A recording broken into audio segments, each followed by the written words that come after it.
Mana rulni qaytaraman deb chap tomonga oxirigacha burib qo'yadi-da. Chap tomonga oxirigacha burib qo'ydi va mana yurishda davom etadi. Bu holatda men sizlarga hozir ko'rsataman, parkovkasi qanaqa chiqadi mana.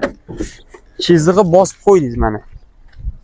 Amaliy imtihondagi ko'pchilik yiqiladigan va ko'pchilikning joniga tegib ulgurgan 11-mashq parallel parkovka mashqini bugun ipidan ignasigacha sizga chiroyli qilib tushuntirib beraman. Videoni oxirigacha ko'ringiz uchun albatta manfaatli bo'ladi va videoni amaliy imtihonlarda yiqilayotgan tanishlarga albatta jo'natib qo'yasiz. Amaliy imtihondagi 11-mashq, ya'ni parallel parkovka mashqiga kirib kelyapmiz. Birinchi parkovka band bo'lsa, ikkinchi parkovkaga kirasiz. Mana biz hozir ikkinchi parkovkaga kiramiz. Qarang, o'ng tomondagi mana shu chizig'i 1,5 metr hisobini olib to'xtash shu mana torpedamiz o'rtasida mana shu chiziq ko'ringanda mana shuni holatda to'xtaymiz va o'ng bokovoylarimizga e'tibor beramiz.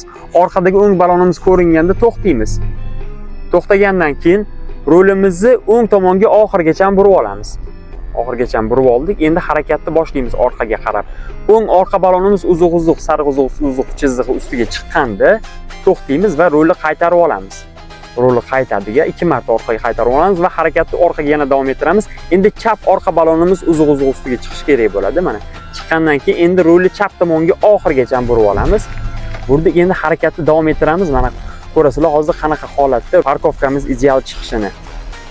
Mana ko'rib turganingizdek parkovkamiz ideal chiqdi va rulni qaytarib to'g'rilab olamiz yo'lga va yana ozgina orqaga yurib qo'ysangiz ham bo'ladi.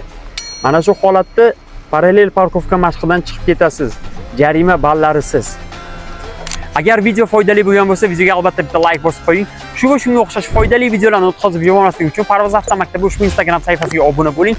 Barcha amaliy imtihonlarga oid mashqlarni ushbu Instagram profilimizda yoritib boramiz. Amaliy imtihonga imtihon markazlari bilan birga bir qilib qo'ygan avtodromni tayyorlamoqchi bo'lsangiz, sizni ushbu imtihon markazi bilan birga bir qilib qo'ygan avtodromimizda kutib qolamiz. Murojaat uchun quyidagi telefon raqamlariga bemalol bog'lanishingiz mumkin. Parvoz avtomaktabi har doim natija bilan gapiradi.